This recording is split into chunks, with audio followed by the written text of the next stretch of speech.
I want to talk to you today about an unshakable faith in an unshakable God that caused an unshakable prayer and brought about an unshakable result. One of my favorite stories in the Bible is found in 2 Kings chapter 20, also in Isaiah 38. It's the story of King Hezekiah. Most of us know the story very well.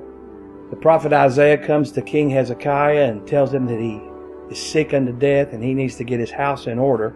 The Bible tells us there in 2 Kings 20 and 2, then he turned his face toward the wall and he prayed to the Lord. It caused him to pray out to a God, have an unshakable faith in God. Now we know the rest of the story there. Before the prophet Isaiah could even leave the king's court, God spoke to him to go back to tell Hezekiah that he was going to live. As a matter of fact, God speaks to King Hezekiah. He tells him, I've heard your prayer, I've seen your tears. I'm going to add to you 15 years. I will deliver the city from the king of Assyria. And then he even went on to tell him, I'm even going to turn the sundial backwards to prove to you I'm going to do what I said. And as we know the story, God healed King Hezekiah. It reminds me of what happened something in our family. My sister was on a 20-plus year drug addiction.